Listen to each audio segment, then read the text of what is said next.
Hello, everybody. Welcome to another episode of Hawk Blogger Mornings. I'm Brian M. Hauser. You can find me on Twitter at Hawk Blogger. And it's not the morning today. It's not the morning today, but that's okay. That's okay. We're going to keep this thing rolling. This is 41 straight days of giving you Seahawks content, and I wasn't going to miss it, even though we had all sorts of family stuff going on today. It was my wife's birthday yesterday.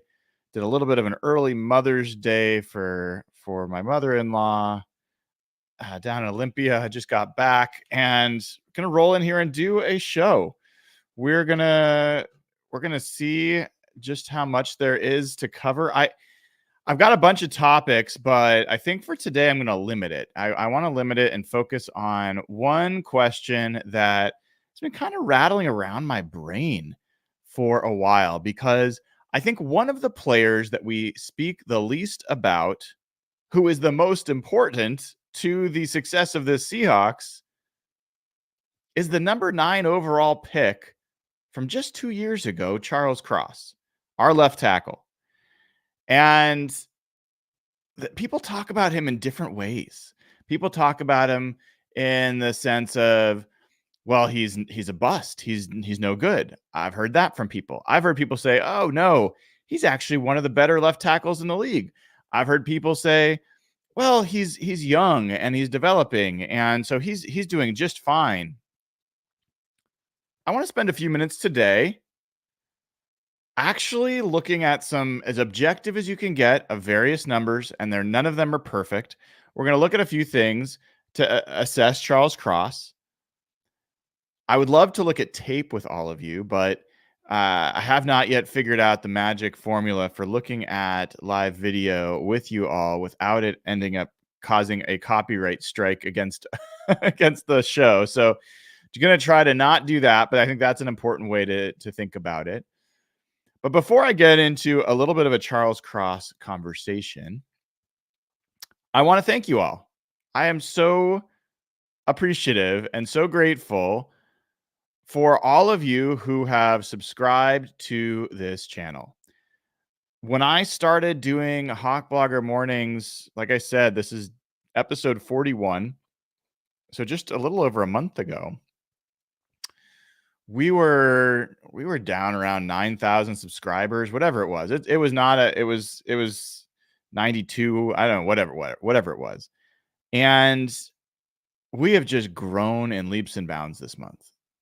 The amount of people flocking to the channel has been humbling and cool and given me energy and given me the feedback I need to keep doing these kinds of shows. If people are enjoying it and it's drawing more people and it's creating more community, not to get all gushy on all of you, but I just think that if there's one issue I would love to be able to help with above all, it is just the loneliness that's out there for so many people that, it's hard to find people that are your people. It's hard to find people that want to talk about the things you want to talk about.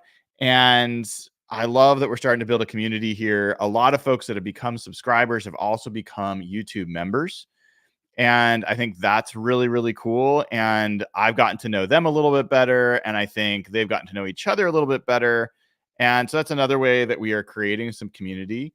And I think I forgot to do this. So link to join as a member is now in the chat, and it is in the description of the video as well.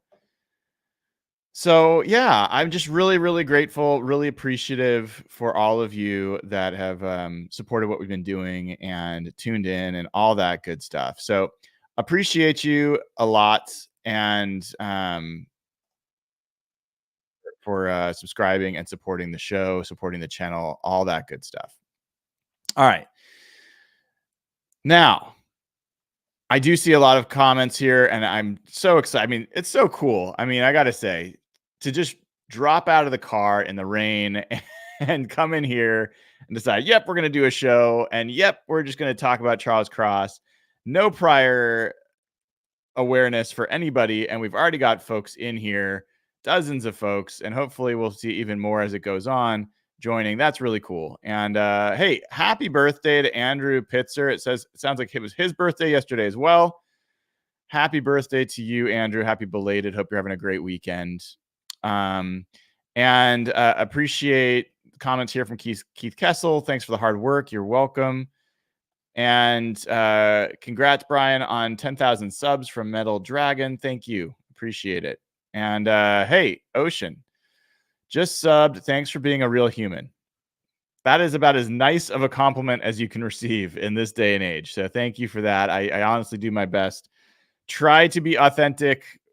Not everyone likes it, but I'm going to be who I'm going to be. And from Flag Sabbath, seriously, man, Hawk Blogger Mornings is a bright spot of my workday. What a fantastic series. It's great to chop it up with everyone in the morning. Love it. Love it. Love it. Love it. Love it. So thank you all. Thank you all. Let's talk Charles Cross. You guys ready to talk Charles Cross? Now, I'll say this, and chat, we'll take this in any direction we choose to go. I'll probably lean a little bit on PFF because I think that's a useful tool that's at least objective. They measure everyone the same way. We can disagree or agree with their grading system or all those things, but we're gonna dive in there to see some of the metrics there. I'll probably do a little searching on some other stuff as well. But if you guys have some ways that you think we should objectively assess Charles Cross's progress, I'm all ears. I'll try to keep an eye on it in the chat as I'm doing my searches. But before I even look, so this is a situation where I have not done the pre-research. There's another show. I'm going to save this for Monday. There's another show. You're going to want to tune into Monday because I've been doing some research on a topic that I feel very strongly about. And I think a lot of smarty smarts out there try to make people feel stupid for feeling differently about this topic. And I have some evidence to say, hey, maybe the people that you're trying to make feel stupid are actually the ones that are smart. So I will talk about that topic on Monday. I've done a little research to prep for it. We'll see if I write an article as well. But in any event, for today, no prep. Just going to dive in and start doing what I would do if I was going to write an article, which is start doing some research and try to get some assessment of what the answer is to my question outside of my own head. I will look to other sources to try to get and triangulate a few different perspectives to help me kind of reflect on where I am. I will tell you where I am on Charles Cross before we look at all that, okay? My assessment of Charles Cross, I think there's a few ways to look at him, but let's first just look at him as a left tackle in the league. Doesn't matter when he was drafted, anything that's happened with him, who was around him, anything else. Just where does he rank as a left tackle in this league? I think Charles Cross is in the bottom third of left tackles in this league. I would be surprised, and this is one of the things as we're talking here, I probably want to do is look at all the left tackles. Who would I rather have than Charles Cross? I would bet that there are at least 15 to 20 left tackles that I would prefer to have to Charles Cross. Just forget contract, forget any of that. Just how good of a player they are. That's probably where I am with Charles Cross. I will also say I have seen some measure of Charles Cross's play. I've seen peak moments of his play, moments like where he shoves Nick Bosa's face into the ground. And I'm like, yo, that is not normal. That's a special trait. And you've got that. So there's a peak level where I'm like, okay, he has shown me he is not a bust. He is not useless. He is not a terrible player. I don't think that about Charles Cross. I see potential. I do not see consistency. I see a lot of inconsistency in his game. I also, and this may just be a bias, partially his body type and just the way I kind of saw him in like an air raid system in college. He doesn't seem very physical to me. So I think of him as more of a finesse left tackle, which is not the worst thing at left tackle. That is a place where you want to have, a very fluid athlete. And the way I look at Charles Cross is that he is a better pass protector than a run blocker. and that his pass protection is not elite either. So it's not. I would say my best guess is that when we go and look at this, Charles Cross is going to rank no higher than middle of the NFL among left tackles in any part of his game, whether it's pass blocking, run blocking, whatever are the things we find. That's my guess. It does not mean that I think Charles Cross is a finished product. It does not mean that I think Charles Cross we're stuck with whatever he is. I think he's got progress to make. I think that having a new offensive line coach, especially an offensive line coach in Scott Huff, who, if you listen to Troy Fautanu and him talk about Huff as a coach, how much he emphasizes physical finishing in your blocking, getting people to the ground. I'm hopeful. I'm hopeful that there's more to be had from Charles Cross. I've not given up hope that he can be a good left tackle. What I have done, I wouldn't say I've given up hope on this, but I don't have a lot of hope or optimism that he will ever be an elite left tackle. That I generally believe, and I will test this bias as well. I might be wrong. I generally believe that elite left tackles show their trajectory to be that level of left tackle pretty much from the first season on. And that it's not one of those things where it takes 3 years before you see them establish themselves as a great left tackle. So let's test that. We'll look at some other great left tackles and see if they were great right out of the chute or if it took a few years for them to establish their greatness. So that is where I'm entering this journey with all of you about Charles Cross. We're going to find out. This is what happens to me all the time, folks. People think, like Brian's got his dead set opinions and nothing changes. That's really not true. I will sit down and I'll have a question or I'll have a perspective like the one I just shared with you. And then what I like to do is actually challenge myself to see, okay, what's the objective truth? What do other people say? And then I'll go through and I'll share my outcomes, usually in a written form, but lately I've been doing it in this form. So we're going to do this real time together. And let's start simply. Let's start super, super simply. Okay. We're going to start just by looking at Charles Cross's grades in PFF for his 2 years in the NFL. And I'm a little confused about one of the things I'm seeing. This seems wrong. We're gonna triple check this because this seems wrong. But let me see. We're gonna just see how PFF has graded him so far. And let's minimize a little bit here. Yeah, something's off. If anyone has a PFF sub, one of the things that's weird with PFF is I can look at his career grades and they don't match what show up in other parts of the site. So I will be careful here to make sure I'm looking at. It's going to make it a little more complicated to look at other players, but let's see. And before I share this, I see someone says, Brian, remember that PFF hates Seattle no matter what we do. Yeah, I know that that's the perspective of a lot of folks. I don't have that perspective. I don't. Oh, that's why. Okay, gosh. I think I just figured out what was wrong. Never mind. We're good. We're good. We're good. Before I share this with all of you, feel free in chat. What do you think Charles Cross's overall grade was in PFF as a rookie? And what do you think it was last year? And just as a reminder, 60.0 is an average starter. So that's average. So if you're below 60, if you're in the 50s, you're a below average player. If you're 70 to 80, 70 to 79, then you are above average starter. If you are 80 to 89, you are basically a Pro Bowl level player.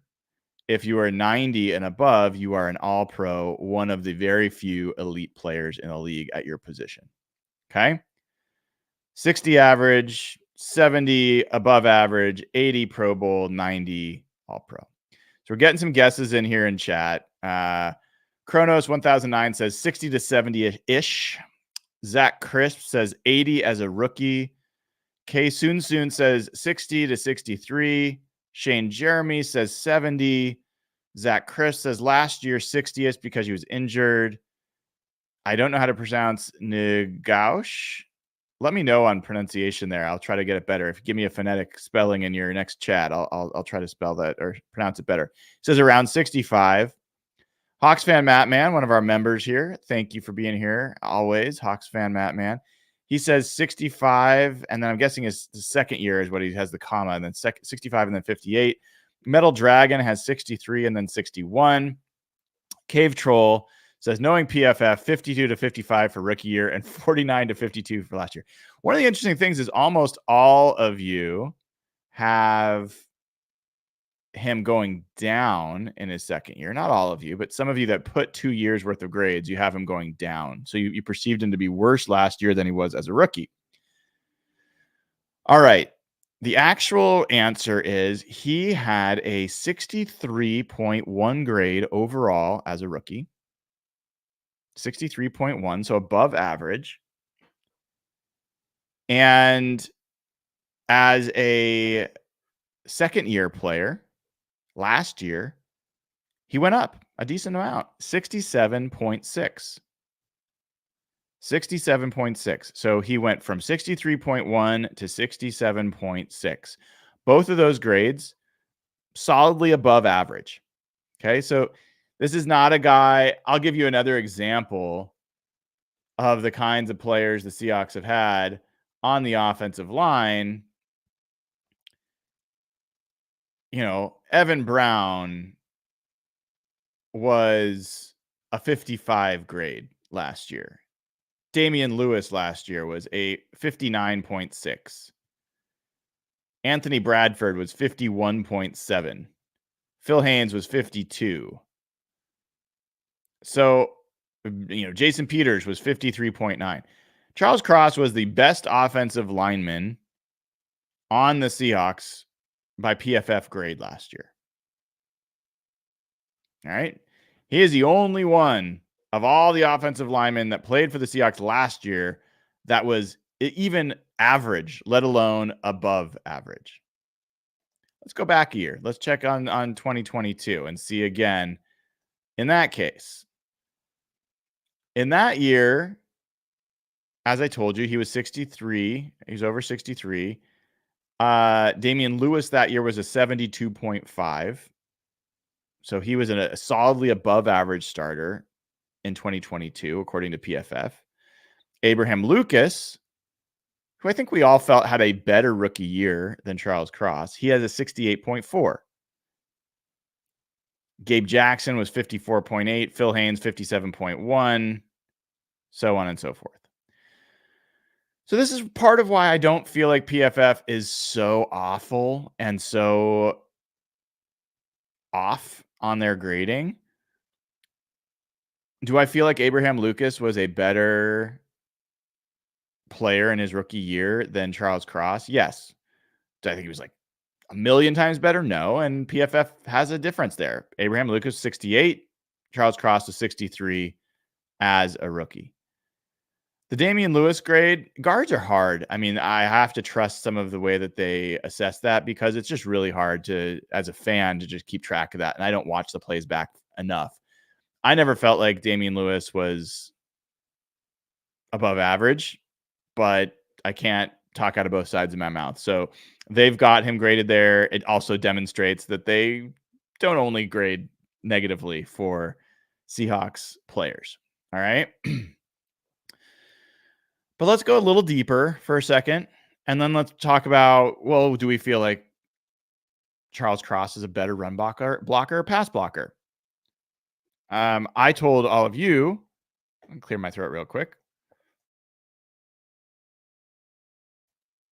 I told all of you that I think he's a better pass blocker than run blocker. In fact, I don't think he's a very good run blocker. And so let's see what the grades say here.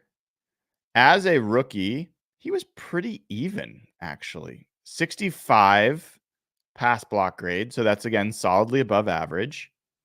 Or, yes, it is in the average range. 70 and above is really above average, but he's not below average. And then 62.3 as a run blocker. So pretty close, pretty even.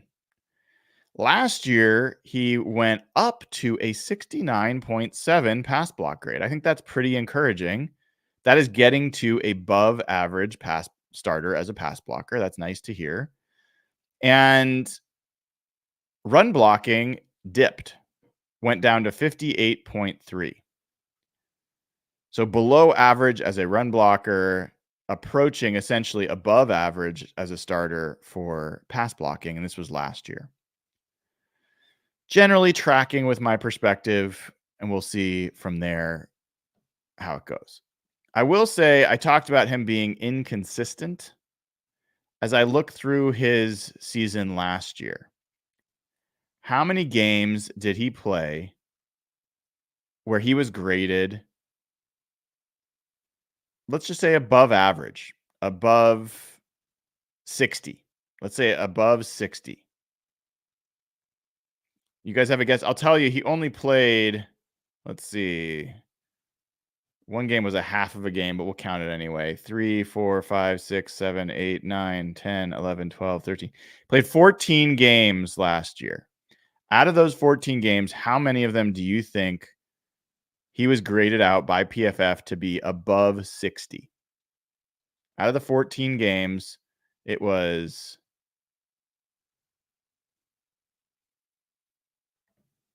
8 games.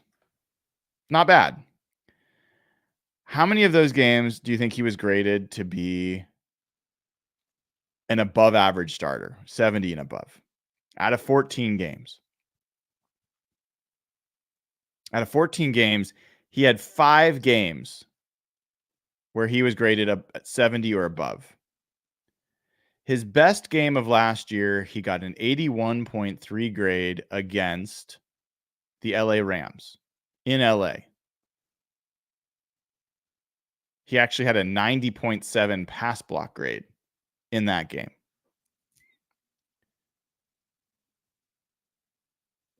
That was the only. He also, in the first half of the first game against LA, which is when he got hurt, he didn't play the second half. He had an 87.9 pass block grade. So against the LA Rams last year, he was playing pretty dang good, at least as a pass blocker. He had only one game all season where his run block grade was over 70. That was against the 49ers at home. This was the Thanksgiving game. He had a good game overall against the 49ers in that game, 75.4 overall. He had a pass block grade of 74.4. And I said as a run block grade of 72.8. So I don't know. Take it for what you think about whether that's consistent. I will just tell you, those are the best games he had. He had games like a game against Pittsburgh. He had a 37.4 grade, 28.5 pass block grade. I mean, that's atrocious. Against Cleveland, he had a 45.4 grade. Against Dallas, he had a 54.8 grade.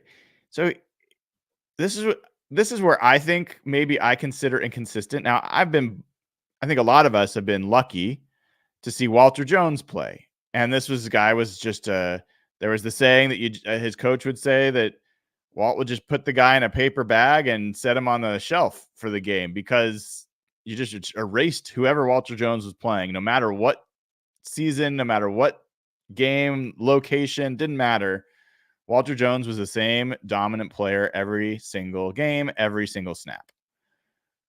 I don't expect that kind of consistency, but whether it's game in, game out, play to play, snap in, snap out, this variance that you get from Charles Cross, where he can give you a game that he's completely dominated, like in Pittsburgh, where he got a 37.4 grade, and then another game where he can be in an 80 grade. I think that's more the inconsistency that I'm talking about. And I want to, let me see if I can pull this up. I want to pull up that game, see how many pressures he surrendered. It's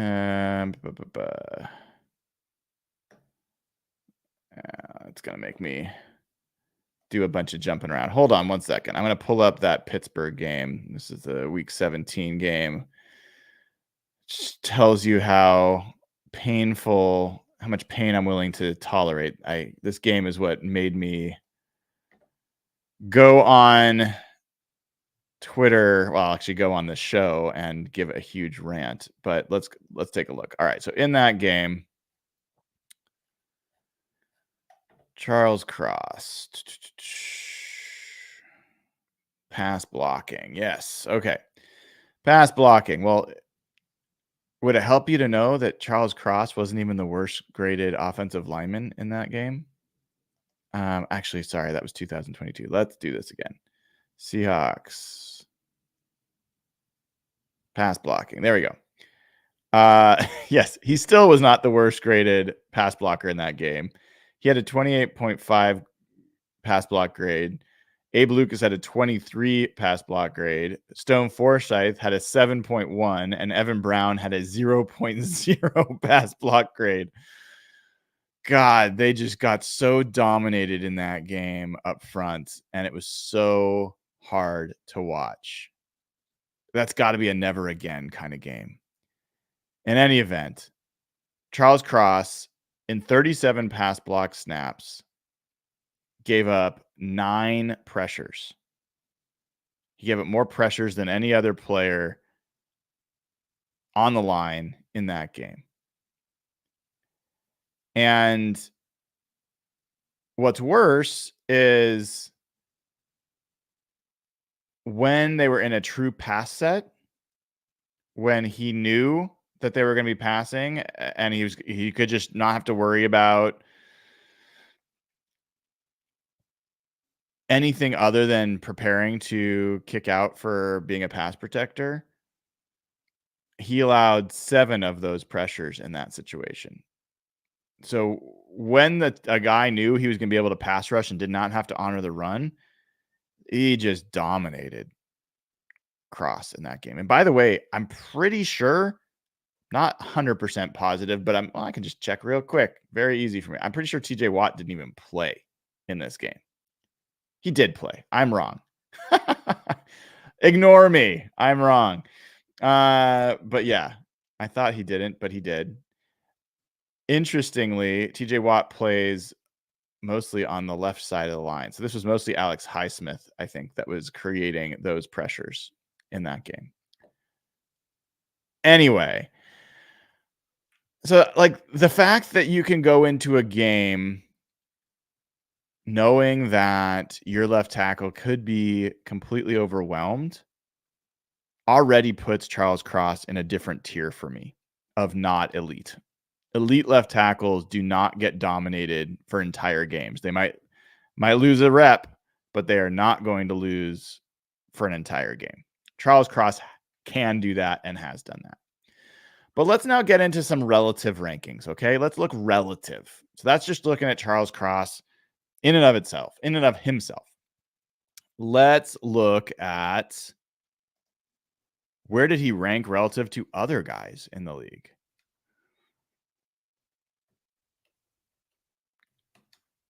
As a rookie, we're going to look at this in a couple different ways, and I'm sure people can say, but what about within his rookie class? We will talk about that. Just give me a second. We'll get there, I promise.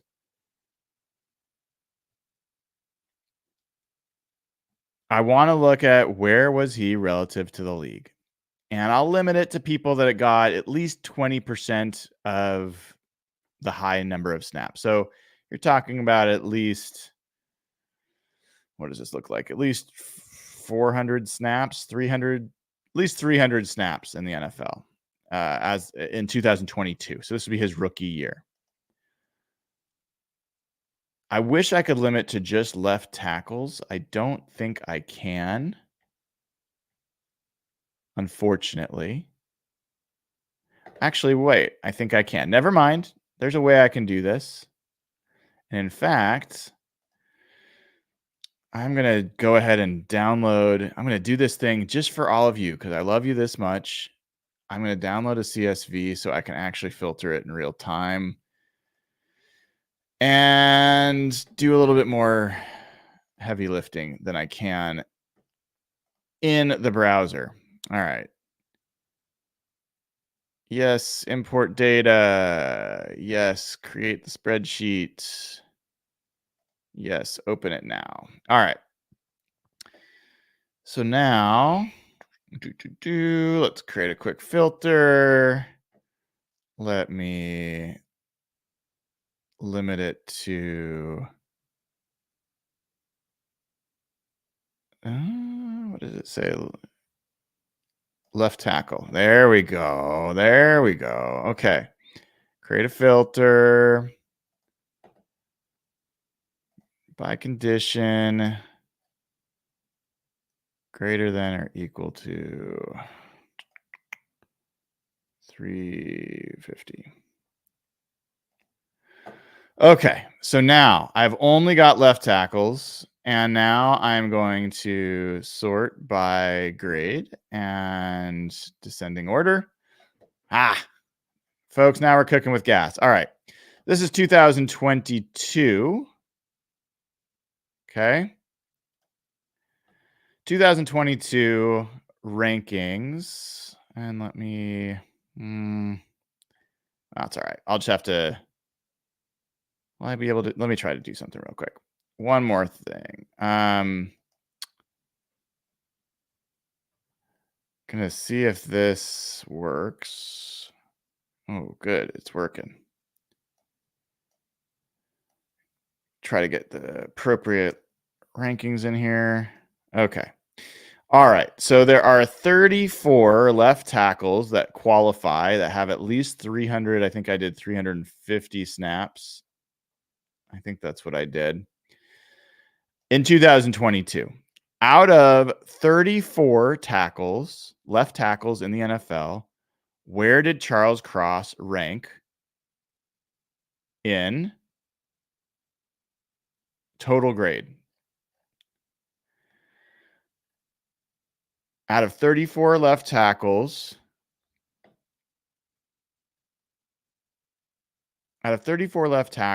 Charles Cross, as a rookie, ranked 28th in PFF grade.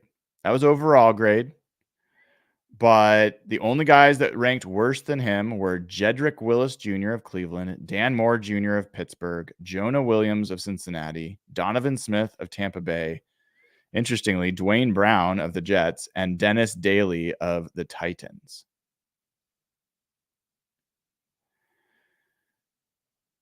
So that was as a rookie. I will say, let's look at pass block grades. That's his strength. So let's give him his best shot there. As a pass blocker, does it get any better?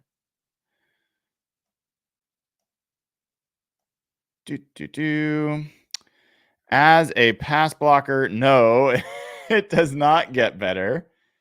A lot of the left tackles are better pass blockers than there are run blockers. And so Charles Cross, as a rookie, ranked 32nd in the NFL out of 34 left tackles as a pass blocker. Not great. Not great. And I came out of last year. You can actually check me on this. This is the benefit of and the danger of going live as much as I've done over the years. But going into last season, after Charles Cross's rookie year, before last season started, I thought that the offensive line and that Charles Cross in particular was a question mark. He had not proven himself to me. And this is part of why. I just don't think that he was a great player as a rookie. And I didn't see a lot of evidence that demonstrated to me that he was going to be a great player. But let's look at last year. You're going to have to give me a second while I download those numbers. Let's go to 2023. Tackle. Let's get the CSV downloaded. Let's create another spreadsheet because you know you all are excited about new spreadsheets. Let me title this one first. Charles Cross, rookie. Okay, and then let's do another one. We are going to upload this next CSV. And we're going to look at his second season. This would be his last year. All right. Going to open that one up. We're going to call this one Charles Cross, second year. All right. And we're going to fix this up a little bit. We are going to limit to guys that played left tackle at least 350 snaps. Create a filter. By condition, greater than or equal to 350. Boom, boom, boom. That changes that. And then we're going to sort descending by offensive grade overall. And then let's go ahead and do a quick rank column here so I don't have to count this all up. Okay. So there were 38 qualifying left tackles last year that played at least 350 snaps as a left tackle. Now, remember, his rookie year, I believe what I said, you guys would know better than me. I think he was 28th out of 34. I think if I remember right, he was 28th out of 34 of qualifying left tackles. In his sophomore second season, remember, he did better in his grade. So how did that help him relative to other left tackles? He had a 67.4 grade. That ranked 21st. That ranked 21st. So Charles Cross did not only improve absolutely in terms of his grade from year to year, but he improved relatively. He gained ground on the rest of the league of left tackles. So he was 21 out of 38 qualifying left tackles. It's not great, but it's a lot better than 28th. And that is as a overall grade. The types of players that were close to him, Ronnie Stanley was 20th. Braxton Jones of Chicago was close by. Jake Matthews, a better known name from Atlanta, was reasonably close. Jake Matthews was a 71.2 grade. Again, Charles Cross, 67.6. 67.6. So let's look at from a pass block grade because we did that before. So he goes from 28 to 21. Let's look at pass block grade. All right. And Charles Cross as a pass blocker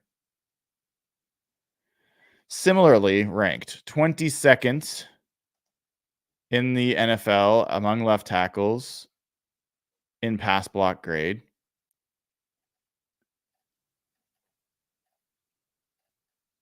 I think that if you go above him just a couple bits, Trent Brown from New England, who's relatively well known, was just a couple spots ahead of him as one example. You might be surprised to hear the best pass block graded left tackle in the NFL, even at his age, was Tyron Smith from Dallas, who is now in New York with the Jets. Laramie Tunsil, who everyone knows was number 4. Tristan Wirfs from Tampa Bay is the second ranked pass blocking left tackle. Then it's Christian Darrisaw from Minnesota, then Tunsil, then Rashawn Slater in LA, the Chargers. Trent Williams, that's another topic for another day. He's slipping. Trent Williams, who was just dominant, he's slipping a little bit, but that's another story. So Charles Cross, 21st for overall, 22nd for pass block grade in his second season. Let's take a look a little bit further in his second year.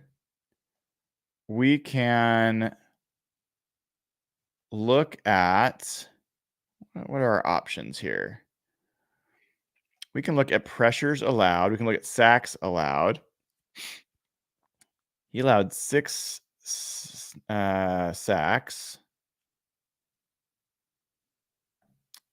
Let's look at, I don't know if they give me pressure rate in the way I want. I'm going to create a quick column here. And does it tell me, what is this? Non-spike pass block. Oh, okay. Let's use this, and we're going to create a quick pressure rate, which would be the amount of pressures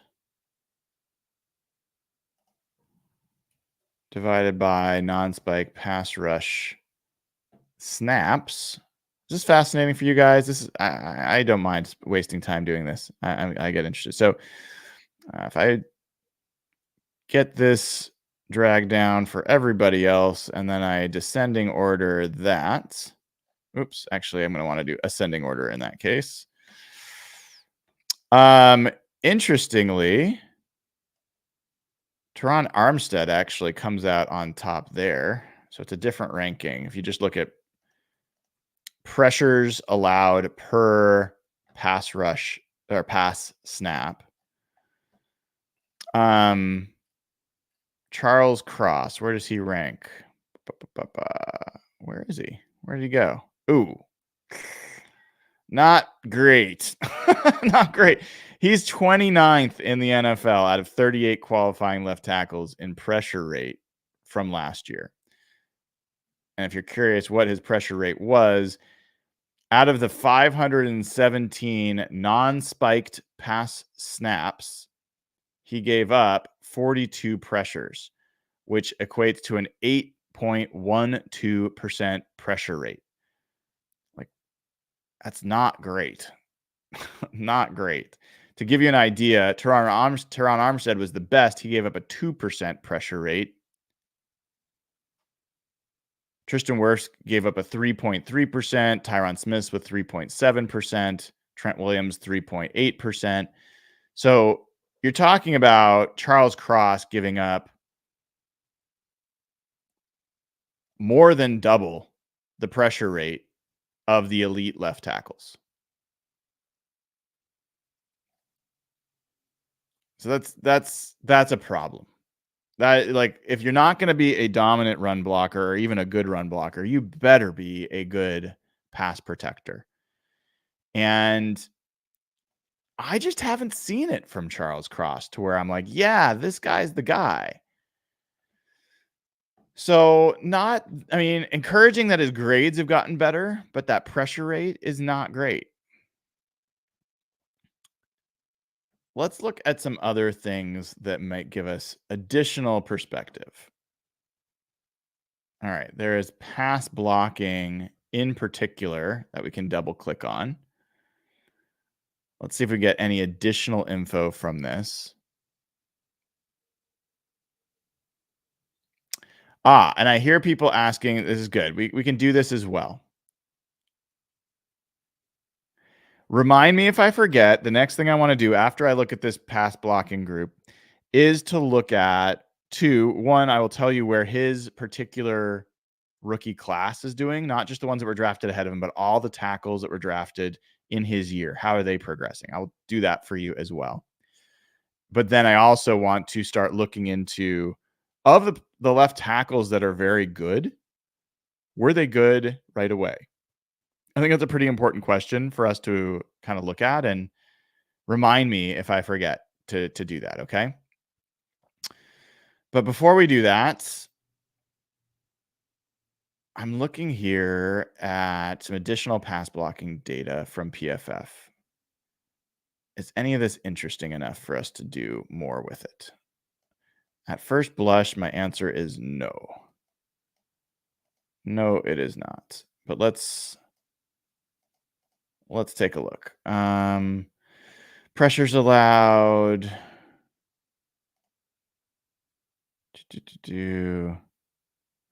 Percentage of non-spike, non-penalty passing snaps with an opportunity to allow pressure. Yeah. Efficiency. Yeah. Nah. I don't think this is particularly that interesting. So let's do what I just said. Let's look at go back to just overall grades, and let's just look at last year for a second. Let's look at people that were drafted in the same year that Charles Cross was, 2022. And maybe the best way to do this, maybe I can do this in the spreadsheet. Does this let me do it? Team name, player name, position. It probably does not let me see their draft year. That would be too easy. All right, that's fine. So I will do my best, but I will tell you, of the guys that got drafted the same year as Charles Cross, and this is now looking at their second year. So this is last year. They were drafted in 2022. We're talking about how did they play in 2023. There were 12 tackles overall, left and right. So this is not limiting by left or right. It is all of them. Of all the tackles drafted in 2022, only 8 of them have an overall grade of above 60. 4 of them have a grade below 60, obviously. Of the 12 tackles drafted, only 4 in their second year had a grade over 70. That did not include Charles Cross.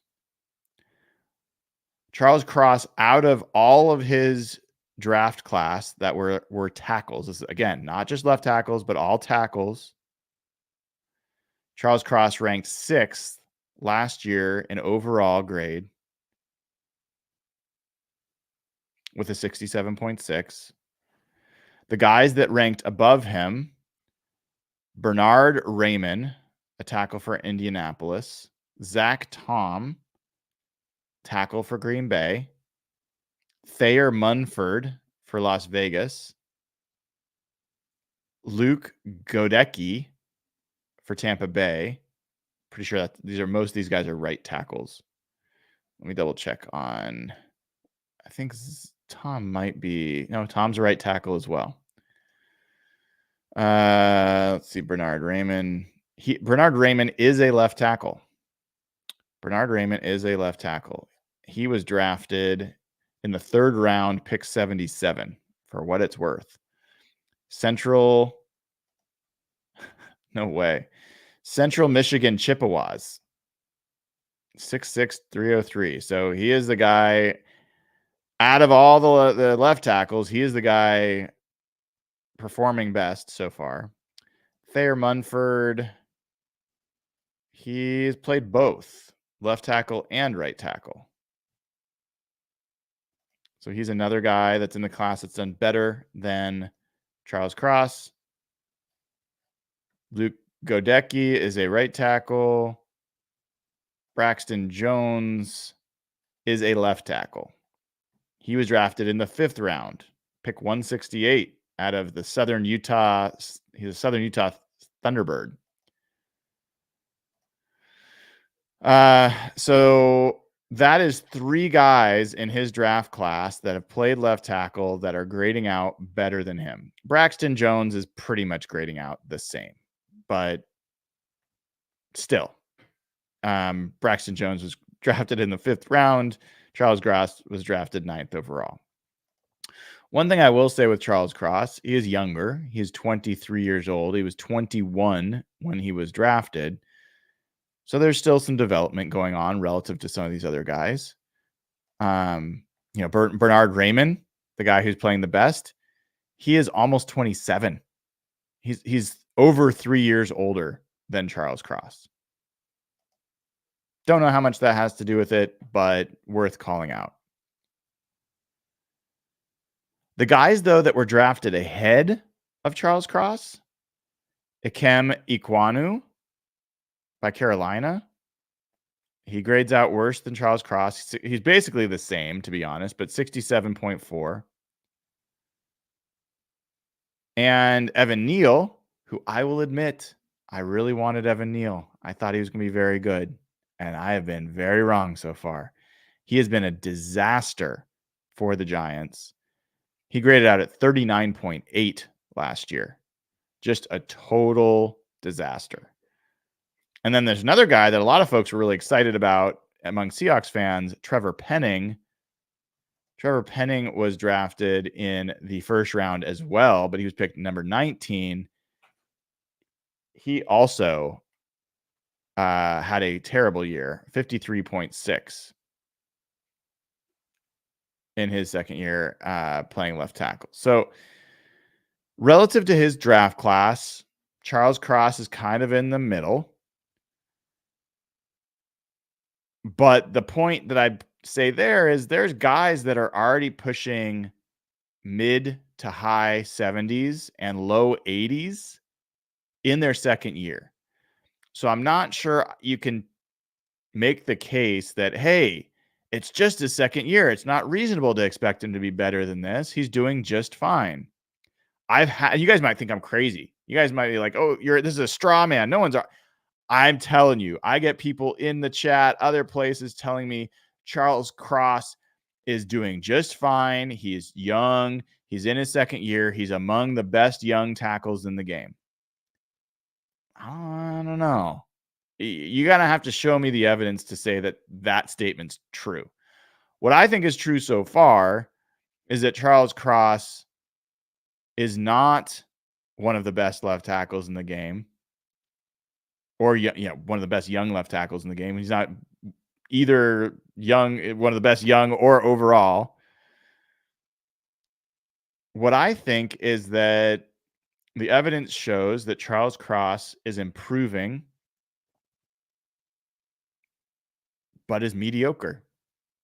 He is a mediocre player. And his jump from year 1 to year 2 was not significant. It was important. It was good, but it was not significant. So I don't know, based on what I've seen, where the objective evidence would be to say Charles Cross is doing better than, mediocrity at left tackle. If any of you, because I've been reading and I haven't been able to keep up with chat, if any of you have evidence to the contrary or the things you think I should look up that would help, let me know. I'm curious if there's any charts on Twitter that would help with this. Charles Cross. Let's just see what we can find on Twitter. Any charts or graphs that jump out to anybody? Not to me. Not to me. I'm not seeing much here. I mean, I see some videos of where he played well. Yep. That's great. Yeah, not finding anything really quickly, and I don't want to waste everyone's time while I look. I see some folks talking about the injury for last year. Sure. Charles Cross dealt with an injury. He missed a few games to start the year and then came back and he played every game after that. I don't know how much that affected him. He certainly in his first few games back wasn't at his best, but his best games of the year, and honestly, if I'm looking, let's take a look. I think these are some of the best games of his career. Yeah. Some of the best games of his career came last year and came in the middle of the year. So if he was hurting that badly, I don't know why he would be playing his best.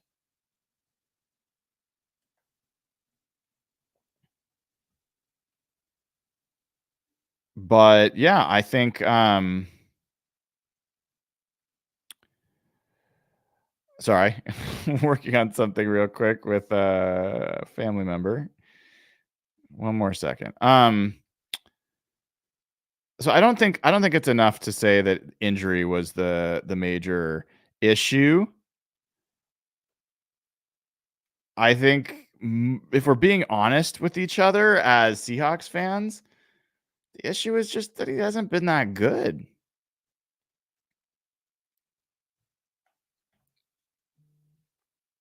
Um, so let me just look at chat real quick. Which O linemen were 60s to start and progress to 80s to 90s? Yeah, let me do that. I'm going to let my dog out because he's going to get excited for a second. I'll be right back.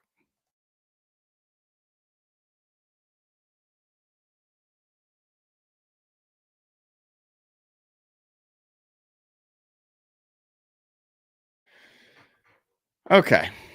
So let's do this. Let's look at some other good left tackles and see their progression. I won't necessarily be able to find somebody intentionally that was bad and became good. If you have some ideas, oh, there's a question in chat here from Howard. Are you saying we should get rid of him? No, no. And this is people jump to all these conclusions. I'm not saying this is you, Howard. I'll just say I explore information to learn, and then we figure out what to do with that information. I I'm not making the case we should do anything. I simply am trying to get as objective of a perspective on how good of a player this is as possible and not spin it. I think the most typical thing you get from a fan of a team is to find the best possible way to frame your players. And I think that's generally pointless because making ourselves feel better about our players only to find them getting their butts kicked on Sundays is just setting yourself up for frustration. So I would rather understand realistically what the talent is of the different guys and what the performances of the different guys, and then be able to focus my attention come training camp and other places and during the games. Okay, is this a guy that there's a specific part of his game that I want to see if it's developed because it's been a weakness? Is there something that I can see that is changing relative to how he's played before? Is there reason for optimism?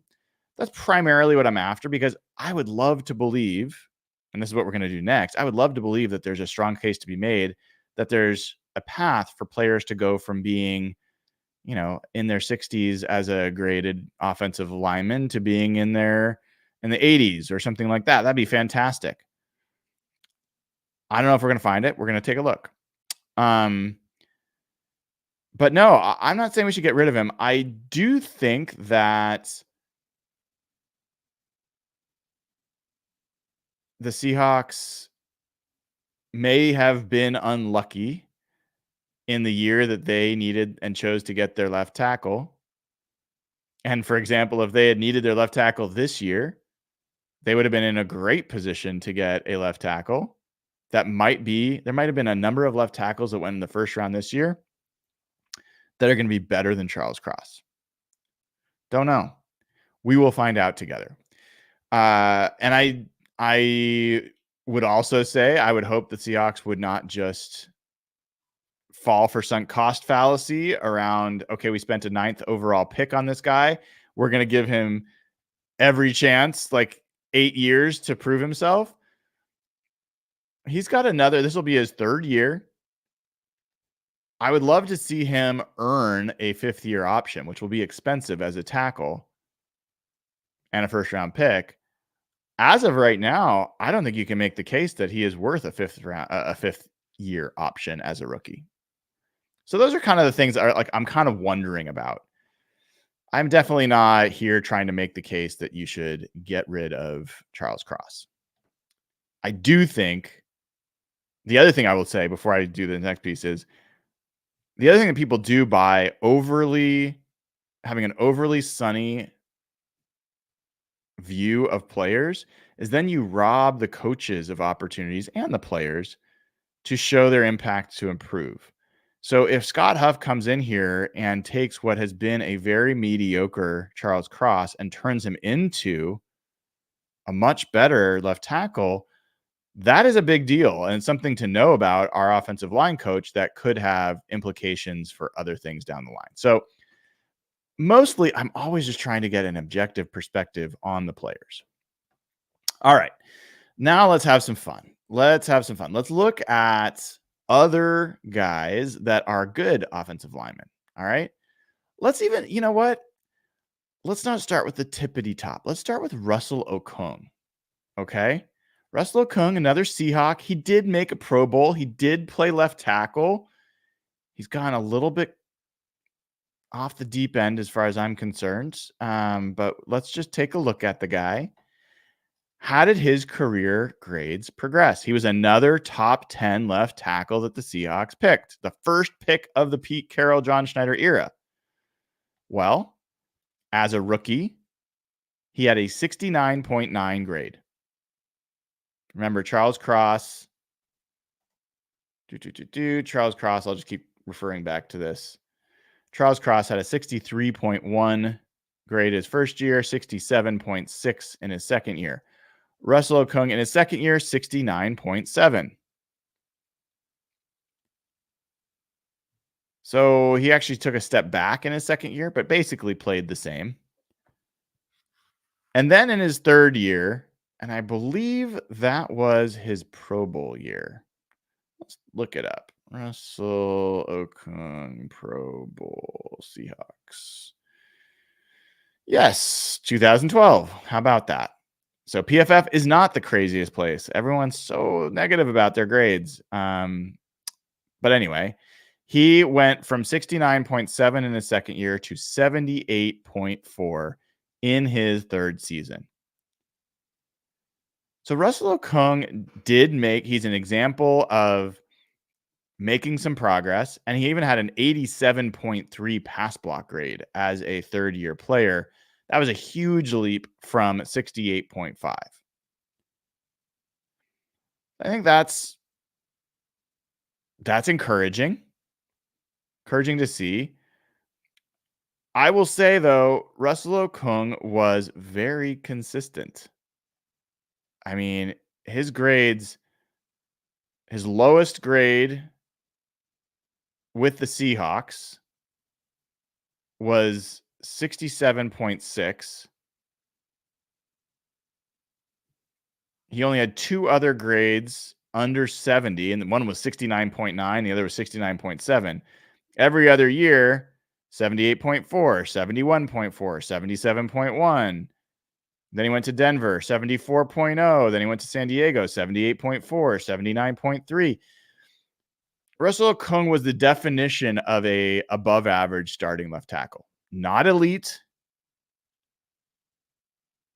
not dominant, but you won a Super Bowl with him, and he was part of a good offensive line. I think that's a fine goal for Charles Cross. I'm not sure I see the evidence that that's who he's going to be yet, but we'll see. So I think I would not say that Russell Okung dramatically changed who he was as a player as he progressed, but he did go from high 60s to mid 70s, mid to high 70s, like upper 70s. If Charles Cross can become that, I don't care if he's not the best left tackle in his class. I don't care if he's not.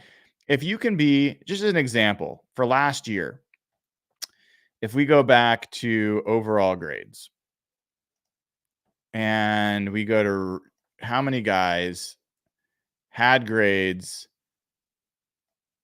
that were over left tackles. We're just going to look at left tackles, okay? How many left tackles had grades that were 75 and up? 75 and up. There's only 14 left tackles that had grades 75 and up. Laremy Tunsil, who people love as a left tackle, had a 75.5 grade. Now, he had a much higher pass block grade, but we won't get into that. Point being, if Charles Cross can make the jump from 67.6 to 75, he will be one of the top half of the league in left tackles. I think that's fine. I don't need him to be, I mean, I would love him to be like a 90. There was one guy in the NFL last year that had at left tackle that had a 90 or above grade, and that was Trent Williams. And I think there's some bias in there, I'll tell you that. But in any event, everybody else was 85 and below. So, I mean, let's be realistic. Let's be realistic. So let's keep looking. That was Russell Okung. Let's look for a couple other guys. Let's look at Trent Williams, since he's the best maybe ever. I think that's a little blasphemous because I think Walter Jones is better, but you know, that's my right to believe that. Would you believe, I didn't know this, Trent Williams as a rookie had a 63.4 grade for the Commanders when they were known as a different name. So the best left tackle of his time, at least, started as a rookie with a 63.4 grade, which, by the way, remember, Charles Cross was 63.1. So that is evidence. It can happen. I will say in his second year, Trent Williams went from 63.4 to 79.0. That is a massive leap. That is a massive leap. He's only had one other season after his second year below 80. All right. So he basically popped in his second year and hasn't looked back. Charles Cross did not pop in his second year. So that's I will say, you know, just to hear it, give you the quick progression. Trent Williams went from 63.4 to 79 in his second year to 80.4 in his third to 91.8 in his fourth. So by his fourth season, he was one of, if not the best left tackle in the game. Let's look at Walter Jones. Do they have his grades? That'd be fun, right? Let's check out Walter. They have Walter Jones. They do have Walter Jones. I knew I liked playing around in here. I don't know how far back this goes. Probably doesn't go back far enough for us. Do they have Walter Jones stats in here at all? They only have 3 seasons of Walter Jones. Wah, wah. That's too bad. In case you were curious, Walter Jones, in the 3 seasons they don't have the 2005 season for some reason. I don't understand that. Oh, I guess, they only go from 2006 on. So 2006, he was 83.3. 2007, he was 90.5. 2008, he was 86.9. So I can only imagine his grades would have been just atrociously amazing earlier on in his career. Okay, who else should we look at? Let's look at Laremy Tunsil. He's a hot young left tackle, just got paid. What was his progression? Laremy Tunsil, drafted 13 overall in 2016 by the Dolphins. He was a 65.8 graded rookie. Then in his second year, he actually went backwards. He was 60.1. One of the things that's worth knowing about Tunsil is he also was a better pass blocker than a run blocker. His first 2 years, part of his grade that really dragged him down was his run blocking grade, which was first year was 58, second year was 48. So really, really below average run blocking, but he was pass blocking at like 77. Even like as a rookie, he was 76. So he's always been a above average pass blocker, even as a rookie. But his overall grade still pretty low, 65.8 as a rookie, then 60.1 in his second year. And by his third year, he jumped to 74.5. And then his fourth year, 75.1, his fifth year, 75. So basically, he kind of got into that mid 70s range and has stayed there. Even though he is highly thought of, he is an elite pass blocker. So if you're wondering, like, why is this so different? Everyone thinks of Tunsil as one of the best left tackles in the game. As a pass blocker, he is an 88, 86, 92. Like, he is in the elite range of pass blockers, but he is not a good run blocker. So that does weigh down on his overall grade. And it's what separates him from someone like Trent Williams, who is an absolute road grader at left tackle as a run blocker, as well as an elite pass blocker. And I think that's fair. Like, people that are good at both should be graded higher. That's just logical to me.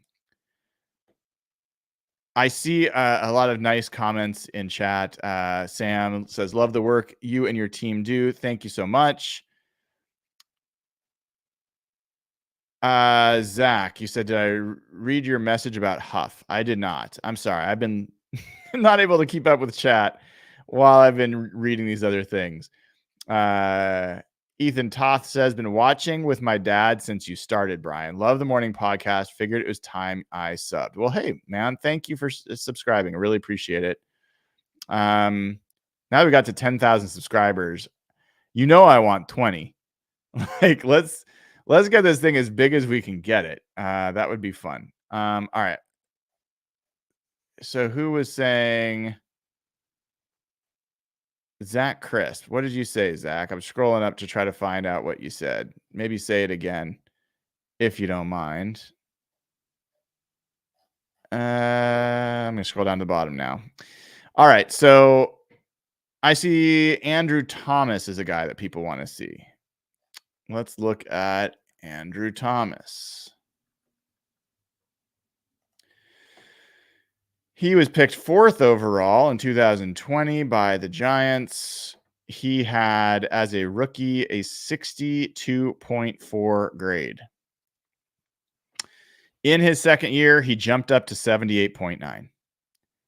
And third year, 90.3. So by his third year, he was an elite left tackle. Last year, he was at 76.1. So you're talking about a guy there that, again, second year leap. It's not typical. I think we've seen a couple of these guys that take till their third year. We have seen some examples of that. I think Laremy Tunsil was one of those. I think even if I go back through, like, Tunsil was definitely a third year leap.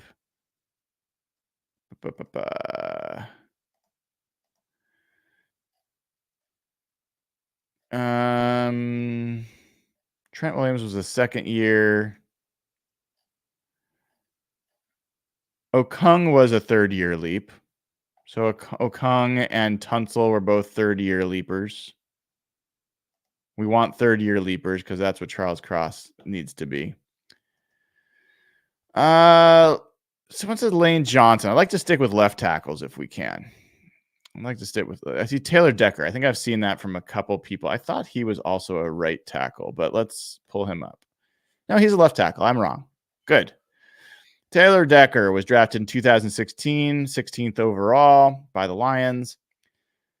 As a rookie, he was 81.9 out of the gates. So he's one of the first guys we've seen being a Pro Bowl level left tackle right as a rookie. Not normal.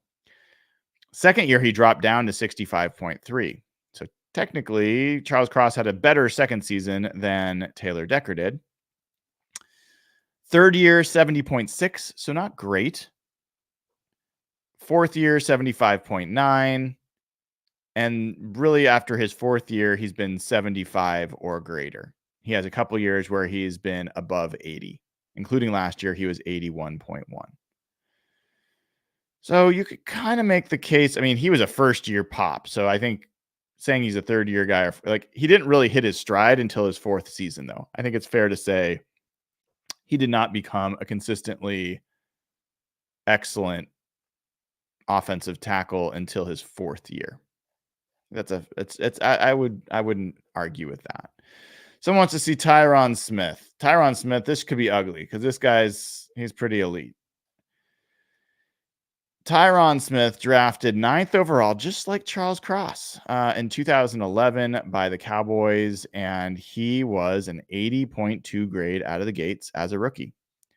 He went down his second year to 71.2, and then from there, 89, 87, 92, 86, 77, 82, 77, 90.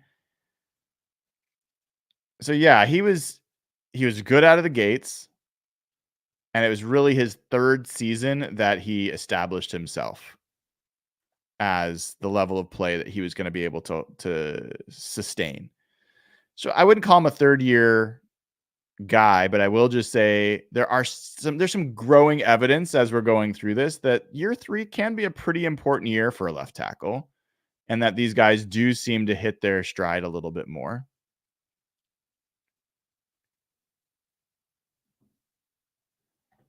Question here from one of our club level members, and I do my best to answer those. Hawks fan Matt Man, is run blocking that much more difficult than pass pro? I feel like every guy rates lower in run blocking. Yeah, I mean it is, and I think that it's also becoming much less common for tackles or any college offensive lineman to be taught proper run blocking, and this is something that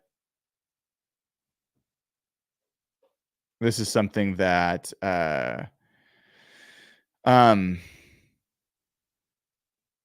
I think is just affecting the game overall.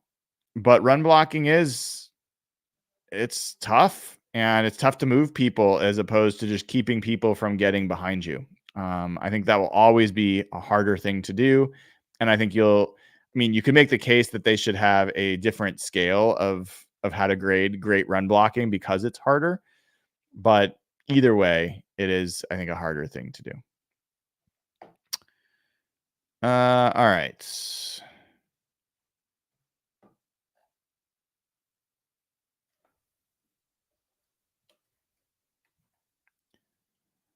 Let's look at we're going to look at maybe a couple more guys, and then we're going to wrap it for today. This has already gone longer than I expected, which is fun. And we're going to look at Colton Miller because I think that's been requested a couple times in chats. Colton Miller drafted in the first round, 15th overall by the Raiders in 2018. He started very slow, 49.6 as a rookie, 65.0 as a second year player, and then 73.0 as a third year player, and then 85, 84, and 80. So this is why Misfit has been hammering on Colton Miller, wanting me to probably talk about him, because this would be an ideal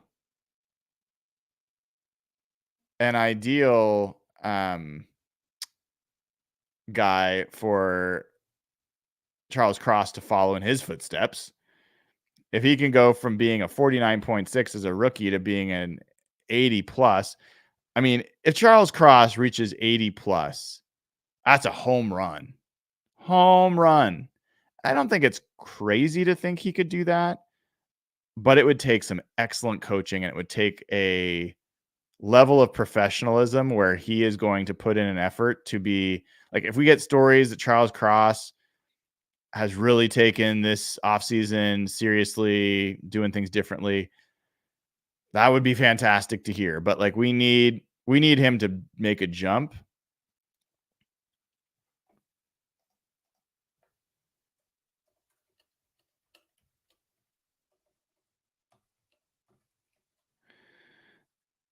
And there's some evidence that, Colton Miller did it. So maybe Charles Cross can too. Okay, I'll do one more question here is Tristan Wirfs. I will do Tristan Wirfs. Tristan Wirfs was he was drafted 2020, pick 13 overall. And he knocked it out of the park from the get-go. He's the opposite of Colton Miller. 84.1 as a rookie, 84.3 second year, 83.1, 83.5. So Tristan Wirfs has been a Pro Bowl or above level left tackle from the get-go. From the get-go. So, and yes, he is a left tackle. He is a left tackle. But that is not the path that Charles Cross is going to follow. He is not that guy. It would have been great. It would have been fun. But I think that's not realistic. So I think, I could look a few more and I will just say it is important. I think one of the things that's important to recognize with Charles Cross is that he is 23. He came into the league at 21. There is reason to believe he still can develop. He can still grow as a player. I do think that the different offensive line coach can help. But I think that we exit this with the same basic perspective, at least that I entered with, which is this guy isn't good enough yet. He is not a guy that you can build around as a left tackle. He is definitely not that. Not yet. Is he a guy that is a bust who you've got to replace? This guy's holding you back. No. I think he is not that either. Is he in the top half of the league among left tackles? No. Solidly no. And I think for the Seahawks to really become, everyone spends so much time arguing about Geno Smith and a bunch of other pieces, and no one ever talks about Charles Cross. I think this kid's development is as crucial as any other player on the entire roster. If you could have, there's a reason he was picked 9th overall. He has some elite abilities or abnormally strong abilities. And if somebody can bring those out of him, if he can bring those out of himself, the Seahawks are a totally different team.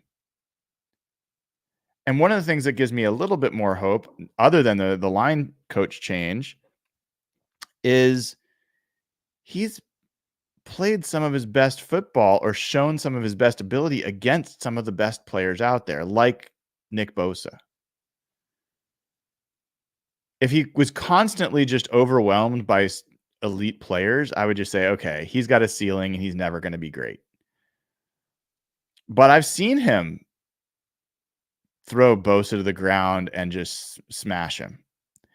And I heard Ray Roberts talk about it recently. I think he was on with Dave Wyman and Bob Stelton, saying he just doesn't play snap to snap with the same effort. So I just think there's some growing up to do there and some maturing physically and professionally. And let's hope he does it, because if the goal doesn't have to be a 90 level left tackle. I don't know if that's even at all realistic. I don't even know if 80 level is realistic. I think what we should realistically be hoping for Charles Cross is that he can be in the 75 range, that he can be roughly what Russell Okung was, which was a solidly above average starter at left tackle that is good enough to get you to and help you win a Super Bowl and not be a liability. and hopefully be a guy that you can leave on an island without having to chip, without having to do a bunch of other stuff to block the majority of pass rushers in the league. That's what you need from Charles Cross.